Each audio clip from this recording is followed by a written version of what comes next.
Here's another kind of practice, too. This crew is prepping for the Le Mans start, in which drivers dash across the track, leap into machines, and then drive off. And that's not as easy as it sounds. A fumbled safety belt or a foot snarled in floor pedals can cost precious seconds on the starting line. Practice is in dead earnest. Lap times are screamingly fast. Fangio posts 3 minutes, 27 seconds in the practice Corvette. And then he turns almost 2 seconds faster in his own Maserati. Last year's record was 329.7. The records will tumble this year.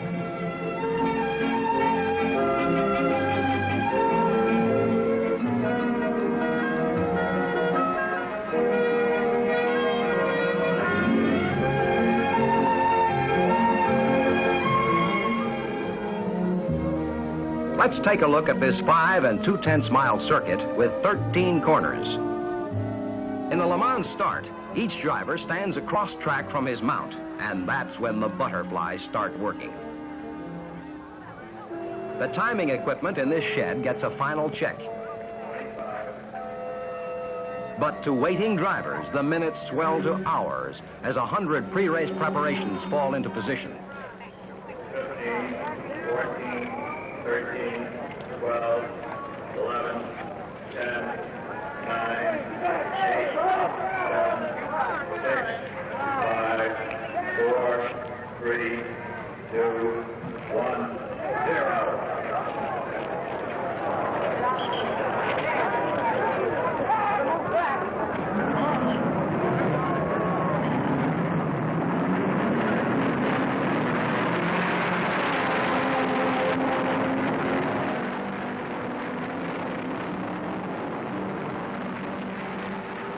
First under the bridge is Collins, a Ferrari, followed by 2 production Corvettes.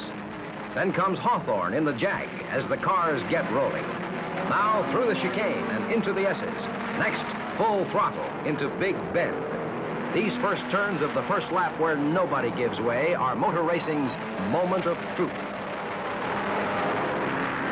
Now hit the brakes for the hairpin, and then throttle again to power down Warehouse Straight at full bore. The hard right, then hard left of the Warehouse turns finds the field sorting into position, with Collins still leading in his scarlet Ferrari. Behind him is Sterling Moss in a Maserati. Next is Phil Hill, the Californian, in another Ferrari.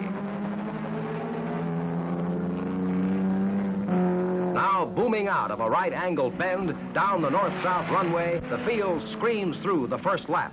There's still no sign of Jean Barra, who started Fangio's Maserati, or of the rapid new Corvette.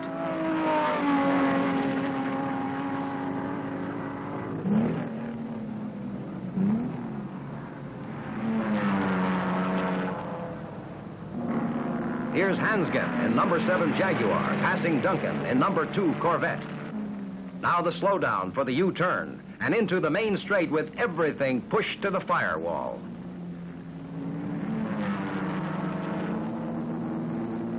That's how it went in the first lap and the first hour, with Collins holding his Ferrari in the lead and Barra almost 16 seconds behind him. And the grind continues. 1 hour, 2 hours, 3 hours. Here comes David Ash into the pits for a fuel stop and general check on the number 51 MG. While attendants swarm over the car, David unglues himself from the seat and heads for the pit. How's it going? Running fine, Gus, like a dream. Just watch that corner going into the main straight. I find second gear better than third there. How's the oil pressure holding up? Oil pressure's fine. I think it's running a little bit hot, but you got Hey, nerve. give me a cloth over there. I'll get it. Hold it, honey. You'll get us disqualified. Only 2 men in the pits. Everything's checked, nothing's wrong, and the MG goes back into battle again, this time with co-driver Gus Ehrman at the wheel. The sun gets higher and hotter in the Florida sky as the race grinds on. The heat takes its toll, and fading brakes start to plague the leaders.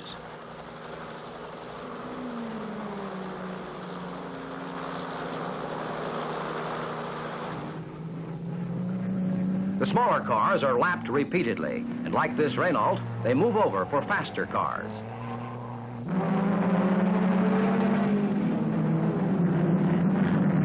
Number 29, which just passed the Renault, has Chuck Hassan at the wheel.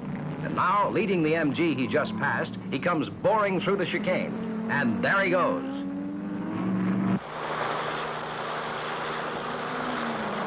Now Berra, in the number 19 Maserati, leads the race. And he just cut one unbelievable lap in 3:24 and 5/10, 92 miles an hour. With Berra out ahead in a healthy lead, the two drivers alternate every 3 hours and conserve their machine as the day wears on. Behind them, the field is having its troubles with overtaxed engines, fading brakes, and drivers stricken with sunstroke. On each of these corners, brakes come in for grueling punishment. Corners are close together. There's no time for cooling. There goes Collins in number 11 Ferrari, still holding tightly to second position.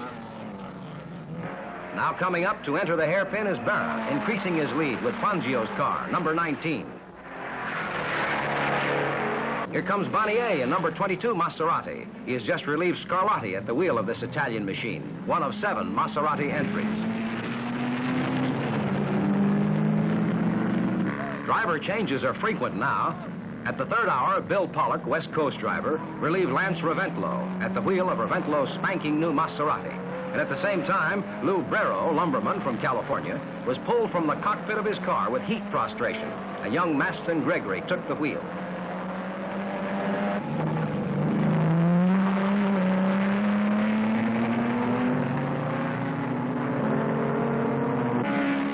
Corvette Super Sports, Detroit's highest hope yet in sports car racing, has been out since shortly after 1 o'clock.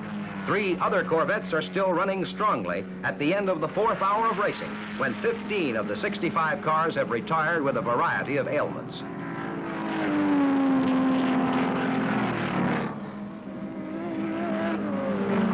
And here is an example. Wiley, driver of this Lotus, is just as determined in tough luck as Juan Fangio in number 19 is with better fortune.